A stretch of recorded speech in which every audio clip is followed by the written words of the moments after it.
Good afternoon to everybody. It's really my pleasure to be here with you today. It's actually, I think, a pretty good day, pretty great day for Kansas City.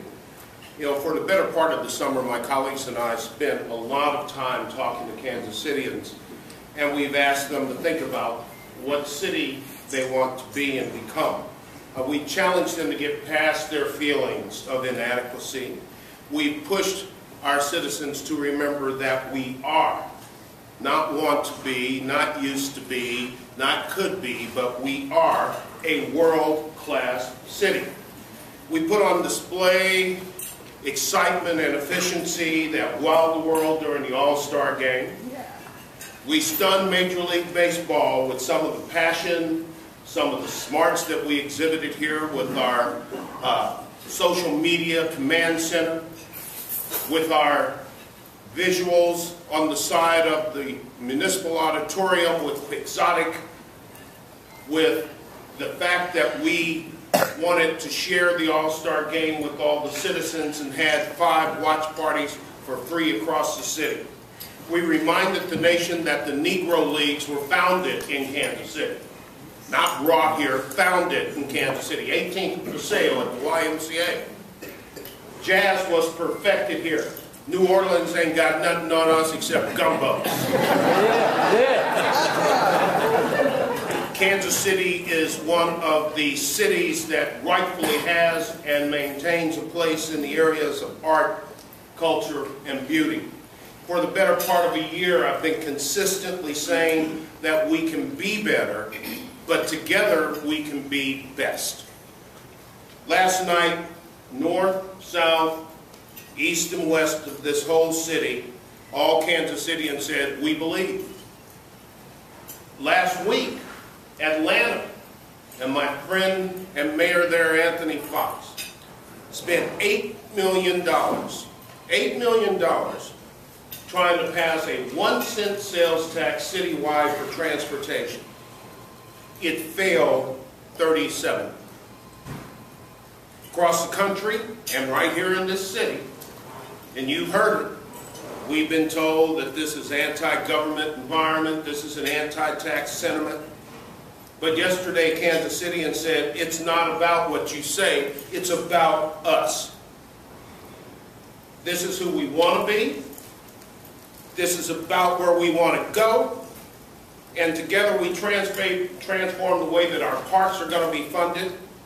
We approved a stable funding system that will grow over time and allow parks to proactively budget, something they have not been able to do. The way the budget works is they go in, they negotiate with the city manager gives out a budget number to them, it gets cut, sliced, reduced, and then whatever number comes out of that mix is the number they're stuck with, and then they have to react to it. Now they can plan. Now we can do the things that make sense. We can be proactive, we can be more efficient going forward. For the first time in our history, we have a dedicated funding stream for street maintenance. More funds, incidentally, than we've ever spent in any single year on street maintenance in this city. And together we decided to get serious, stop kicking the can down the road, and not just talk about removing steel plates off the streets, but figure out the ways to get them out of there permanently by fixing the roads and streets underneath them. We agreed to reform our tax code with the help of the Citizens Commission on municipal revenue. We eliminated property taxes in return for a sales tax that regionalized our parks funding. And together we authorized $500 million in revenue bonds to begin the huge task of fixing our overflow control problem. And let's face it, we really should be taking care of our sewer problem so that we're not polluting the waters and rivers downstream and creating those sorts of problems in the first place. But here we are, and we did all these things together, and we did them by believing in the issues and understanding how important it was for us to act as a city to get this done. They were approved overwhelmingly. I prayed that one was going to pass. There was a time when I kind of thought, well, maybe Yale's going to actually convince 1 or 2 people. And I thought in my heart that we would get it done. But the margin of victory was resounding. When I heard the early returns from Clay County, I knew it was a done deal. We were running about 57% at the very first time they came out of the box. And I thought, boy, if this holds up for another hour or two, we're golden. And it did. It even got better. We were at 68%. Fantastic. But you know what? All this tells me one thing, that the old truisms no longer apply. The old guard that said for decades that you can't build a streetcar, realizing that we can and that we will. The group that said it's going to cost too much, it's never going to pass, are realizing that their time for negativity is gone. The folks who've been doing the same old things for the same old reasons for the last 25, 30 years are going out of date, they're out of time, and it's clear that they are out of touch with some of the things we need to be doing in this city right now. This is our time. This is your time. But it's even more than that. We're starting to remember again how big we really can be, how we really can accomplish big things.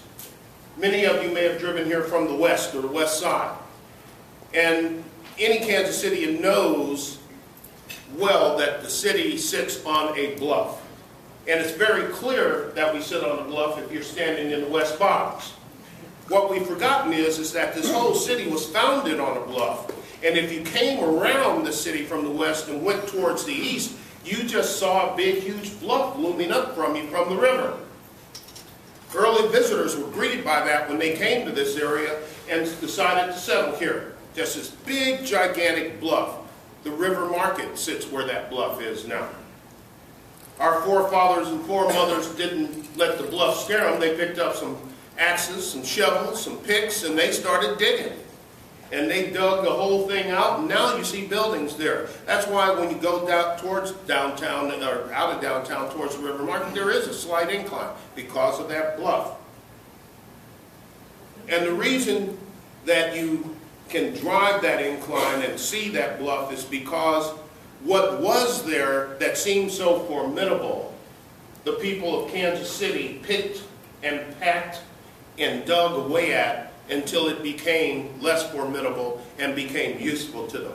There's pictures across the street in the library that show the cliffside remaining and the building after building that was built there as the people of this city reclaimed the land. And a few blocks from here next to the old federal courthouse and Anthony's restaurant, there's a single remnant of that bluff. And we ought to maybe make it a monument so that we can remember that Kansas City has always had the spirit of doing big things and doing them well. My staff yesterday, particularly Danny who's here, was looking through an old annual city manager's report from 1946. 1946. Know what the population of Kansas City was in 1946? 450,000. Know what the population of Kansas City is today? 460,000. 1946, Kansas City, Missouri had 3,800 employees. Today, we've got about 3,800 employees. But in 1946, this city was 65.5 square miles. Today, it's 316 square miles. 1946, we maintained 680 miles of paved streets. We have 10 times that now with 6,600. Incidentally, in 1946, the report there was complaining about the fact that 40% of those 680 miles of road hadn't been paved in decades. They had a street maintenance problem. Doesn't sound like anything new.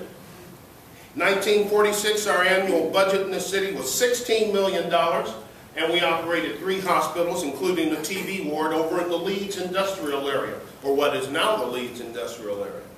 1946, we had 500 police officers. They were under city control at that time.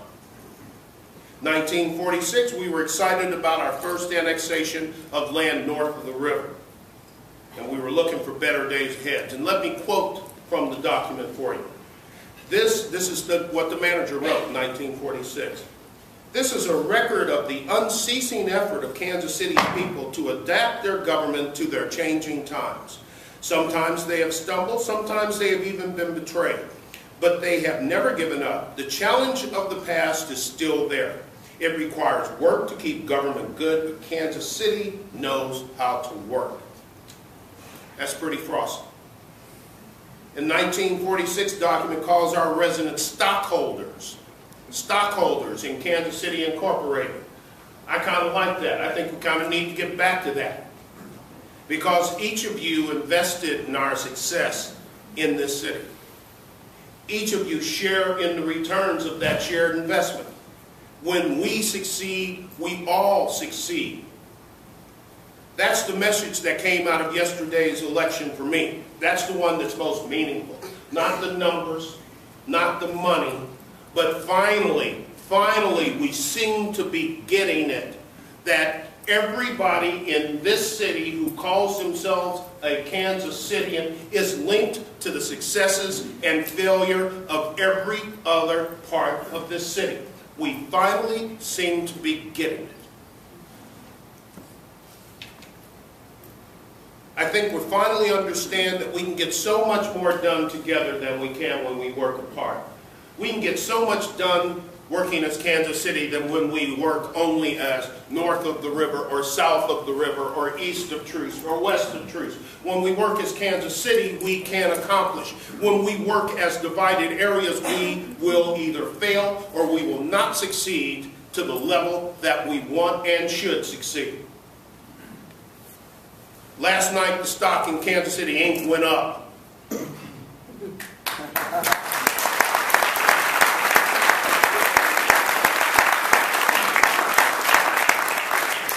The interesting thing is the rest of the world is willing to invest with us. Google's here. They're investing with us. They ain't investing anyplace else. Yeah.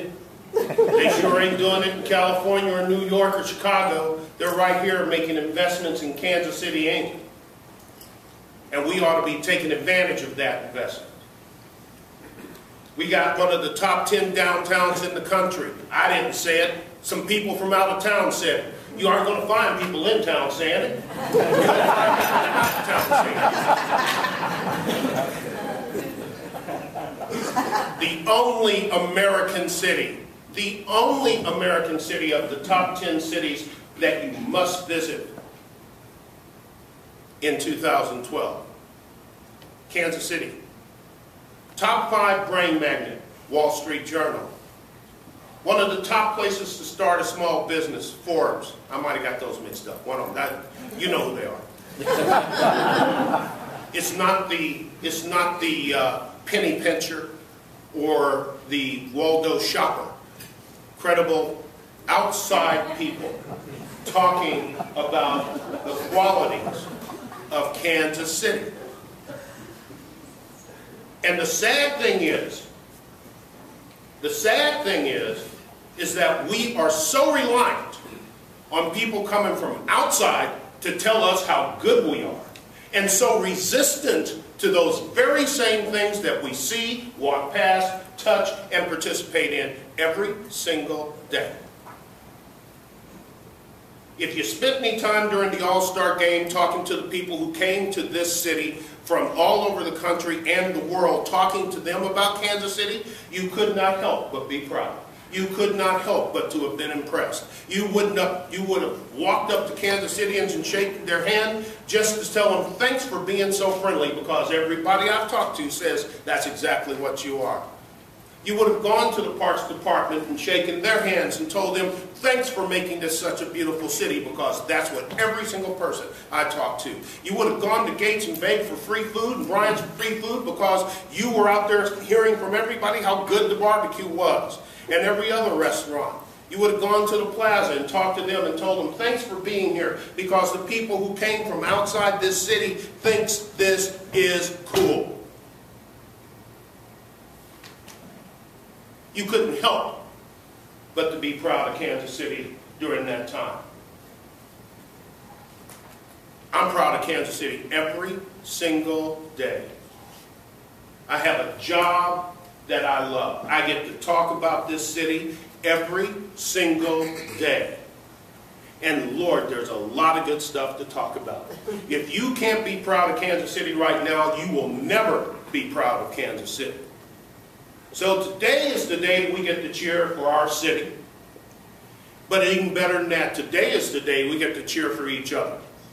Because our city is best because of each and every one of us working together, recognizing our interconnectedness, willing to put aside for some moment of time our own personal, monetary, financial interests in order to ensure that our assets of parks and streets are better maintained, not just for us, but for our children. Not just for us, but for everybody who comes into this city and uses it.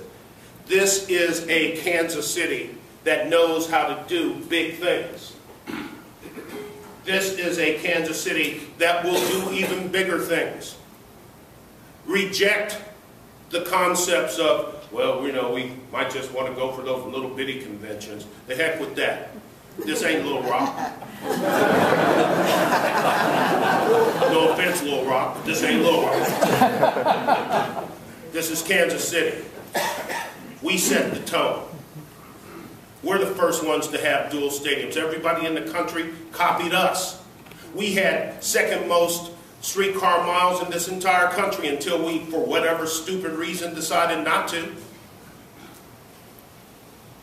We have the most boulevards in this country. We have the most fountains in this country. We have the largest inner city park in this country. All here in Kansas City. We have the Kauffman Center. This is Kansas City. We don't need to think small. We need to do big. And we can do big. And I'm not talking about doing big just for the sake of doing big. I'm talking about doing big for the sake of us all. 460,000 people in a space of 316 square miles gives you a density of 1,406 people. That means we got a whole lot of stuff to take care of with not a whole lot of people. We need some more people. We need to grow our tax base. And I'm totally off script, Danny, I'm sorry.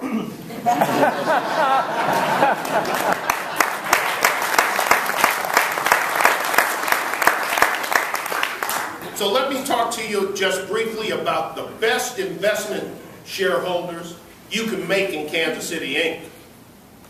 If we want to see the stock in our business enterprise rise, if we want to see our business eclipse our competitors, then we have to get engaged in some research and development.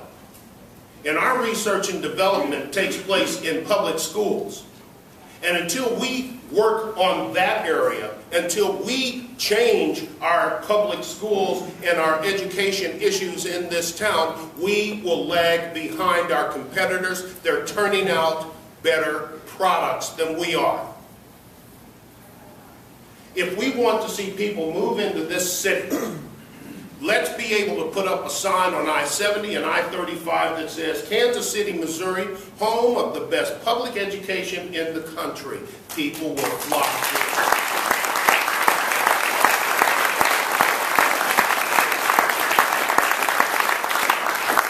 But let me tell you something. We talk a good game. Everybody in this country is talking a good game about education. At the U.S. Conference of Mayors a couple weeks back, Arnie Duncan was there, and the one thing that he said was, I am absolutely amazed at how every place I go, everybody talks about how important education is, and then I'm absolutely dismayed about the total lack of urgency. Oh, well, you know, we'll get around to it.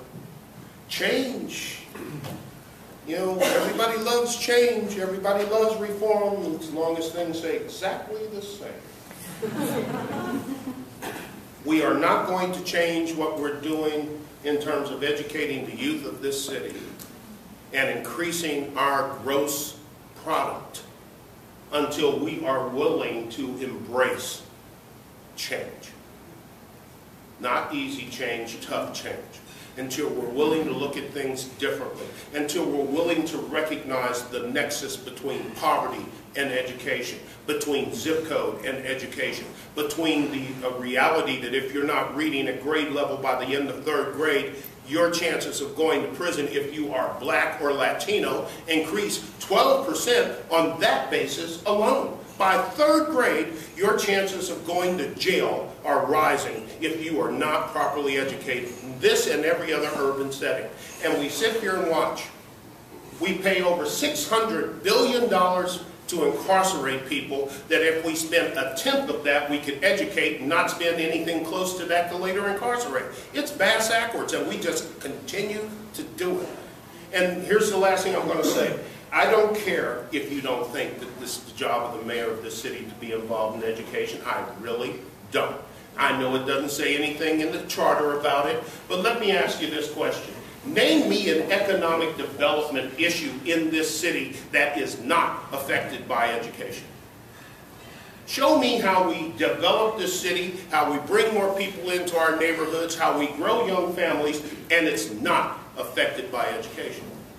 And then tell me how a mayor can properly do his or her job while ignoring the big elephant in the room you have to walk around every time you talk to a new business that's coming into town, or you're trying to convince people to stay here rather than move someplace else when they first get pregnant and start having kids.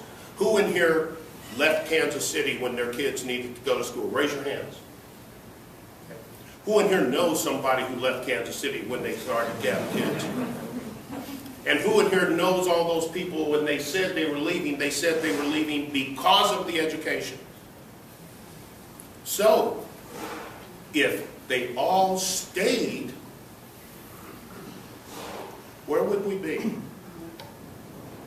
That's an investment that we need to make, stockholders. That's an investment that we're going to need to make. And again, yes, yesterday was a great exercise in learning how to work together. Working on education is going to take us all working together. And when we do that, and we continue to do the other things that we're doing to make Kansas City best, we will be best. I want to thank each and every one of you, first, for allowing me to be here, second, for whatever support you were able to give us yesterday on the questions 1 and 2. I sincerely appreciate it. It is now my obligation, along with that guy's obligation, chiefly his obligation, to make sure that every penny is spent right. If you meet me out in the hall later, I will give you his personal email and cell number so that when you see things that aren't right, you can call him. He is available 24/7. But I'm glad Ed is here. Ed Ford and I don't always agree. We've had some very interesting discussions, but I'll tell you this, I love the man, because even when we disagree, we get along well. And I respect his disagreements. They're always principled, they're never personal, and they're always to do what he thinks is right. And I respect that in any individual, but I especially respect it in my colleagues on the council, and he is typical of those colleagues. You have people who are trying to do the best they can for you. We will continue to do the best that we can. It is your responsibility to point out when we fail, and it is our responsibility to pick ourselves up and go on.